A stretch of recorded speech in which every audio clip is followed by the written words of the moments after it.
Good afternoon. और आखिरी एक डेढ़ घंटा इस कारोबारी हफ्ते का, उसके बाद वीकेंड, और मार्केट में आज क्लियरली थोड़ी सी प्रॉफिट टेकिंग हश्ता। और सुबह एक चीज़ मैं आशु को बता रहा था कि नॉर्मली जब आप एक बड़ा प्रॉफिट कमाएं, जैसा जो आपने कल कमाया होगा, तो अगले दिन रेस्ट ले लें और ट्रेड ना करें। ये गोल्डन रूल है मेरा एक मार्केट में, हमेशा रहा है कि एक बहुत बड़े दिन के बाद अगला दिन नॉर्मली इसी तरीके का होता है। तो मैं क्रिकेट को और मार्केट को काफ़ी क्लोजली लिंक करके देखता हूँ।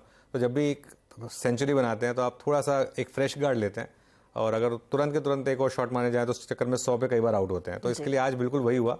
और आज HDFC ट्विंस ने एक भारी दबाव बनाया। एक रीज़न चाहिए था मार्केट को, एक एक्सक्यूज़ चाहिए था, परफेक्टली वो मिल गया। और जब भी मार्केट ओवरबॉट होता है या ओवरसोल्ड होता है ना, हम कहते हैं ट्रिगर कहाँ से आएगा, ट्रिगर कहाँ से आएगा। वो ट्रिगर बता के नहीं आता। आज ये ट्रिगर बता के नहीं आया। किसी को नहीं इस चीज़ का अंदाजा था कि ऐसा कुछ हो जाएगा। आज सुबह सुबह जैसे ही वो फैक्टर पढ़ा हमने और जैसे ही वो एक दो नोट पढ़े, लगा कि यार आज यहाँ पे कुछ गड़बड़ है। और इनफैक्ट अगर आप निफ्टी को देखें तो निफ्टी 160 पॉइंट सिर्फ HDFC ट्विंस की वजह से डाउन है। ओवरऑल निफ्टी 110 पॉइंट डाउन है। इसका मतलब बाकी एक्स ऑफ HDFC ट्विंस 127 हो गया। अब एक्स ऑफ HDFC ट्विंस तो मार्केट एक्चुअली ऊपर है, लेकिन HDFC ट्विंस इतना वेट है मार्केट में, इतनी प्रॉब्लम। मिड कैप मैं कहूँगा अभी भी बेटर है, हालांकि थोड़ा इंडेक्स सॉफ्ट है, लेकिन फिर भी रिलेटिवली बेटर है कंपेयर टू लार्ज कैप्स। लेकिन आज क्लियरली ये बड़ा डिक्लाइन कर रहे हैं। जी हाँ, एक बड़ा झटका, करीब 15% दोनों का मिलाकर वेट है। इसीलिए हमने देखा है मार्केट की हालत आज थोड़ी सी बिगड़ी हुई। और निफ्टी बैंक में ऑफ कोर्स HDFC बैंक के टूटने का तो शौक है ही, करीब 700 पॉइंट। और निफ्टी बैंक हर टिक के साथ फिर से नीचे फिसलता हुआ। हाउएवर आज 42,956 तक का लो छुआ था। उसके बाद कुछ 43,000 के ऊपर हम निकलने की कोशिश कर रहे थे, लेकिन एक बार फिर ये कुछ दबाव बनता हुआ दिखाई दे रहा है। कंसिडरिंग ये वैसे भी एक वीकेंड सेशन है, ग्लोबली तस्वीर हम सब जानते हैं, वहां से कुछ अच्छी खबर तो इन द रीसेंट पास्ट आई नहीं है। आज का ये करेक्शन, आज अगर किसी ने कोई ट्रेड नहीं लिया, आई एम श्योर वो अच्छी पोजीशन में है, लेकिन ये करेक्शन क्या एक और मौका देगा पोजीशन लेने का? मंडे को देख लेते हैं। ये मैं फिर बोल रहा हूँ कि आज जो है ना, आज का लोएस्ट लेवल है 18,085, जो हमने नून में टेस्ट किया था। अब वो इंपॉर्टेंट है। देखिए बैंक निफ्टी ने लो ब्रेक किया, निफ्टी ने नहीं किया अभी तक। तो निफ्टी में मैं अभी भी कह रहा हूँ कि एक बार 18,085 देख लेते हैं। लेकिन अगर मंडे को 18,000 निकलने लगे ना आज तक, तो फिर मार्केट से अलग हो जाइए फिर, और फिर शॉर्ट का सोचिए इस मार्केट में। ये मार्केट ही ऐसा है। इस मार्केट में ना, जैसे इस समय इस देश की पॉलिटी है, एक्सट्रीम लेफ्ट या एक्सट्रीम राइट, कोई मिडिल ऑफ मतलब सेंटर है ही नहीं कुछ। तो वो आजकल ऐसा ही हो गया। मार्केट चलता है तो सीधा 9 दिन एक साथ चलता है, गिरता है तो सीधा 9 दिन एक साथ गिरता है। रैली आती तो 1000 पॉइंट की, डिक्लाइन आती तो 1000 पॉइंट की, कोई मिडिल पॉइंट रह ही नहीं गया यहाँ पे।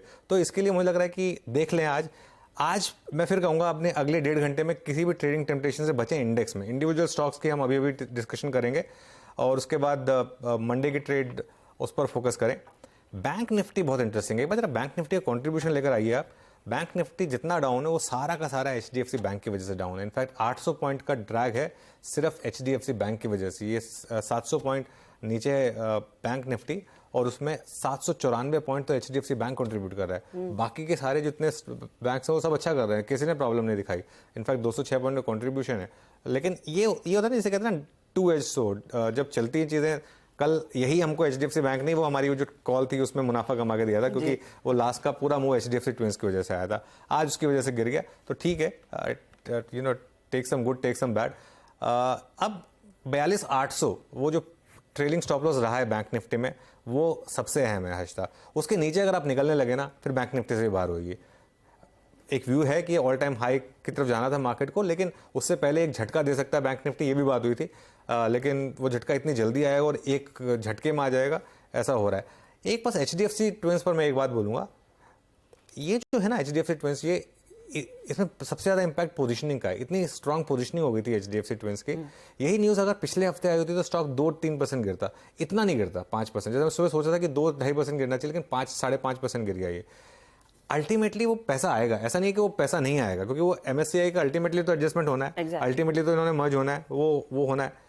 लेकिन क्योंकि हर कोई ट्रेडिंग के हिसाब से सोच रहा है और हर कोई सिर्फ अगली एडजस्टमेंट के हिसाब से सोच रहा है, इसलिए पोजीशनिंग उस हिसाब से हो जाती है। मेरे ख्याल से पोर्टफोलियो इन्वेस्टर अगर आप हैं तो ये आपको मौका देगा। अगर आपने पिछली वाली रैली मिस की है तो एंट्री के लिए मैं ये नहीं कह सकता कि आप आज ही ले लें, क्योंकि वो मेरा काम नहीं है बोलना, लेकिन नज़र रखें, मार्केट आपको शायद मौका देगा कभी ना कभी इसमें री एंट्री करने का। इनफैक्ट मैं एक ट्वीट सुबह में पढ़ रही थी गुरमीत चड्ढा का, आमशा आपने भी पढ़ा है, लेकिन जिन लोगों ने नहीं पढ़ा तो उन्होंने बेसिकली इसी पर यही कहा था कि एचडीएफसी बैंक और एचडीएफसी मिलाकर हर हफ्ते करीब 150 से 175 मिलियन डॉलर का प्रॉफिट कमा लेंगे।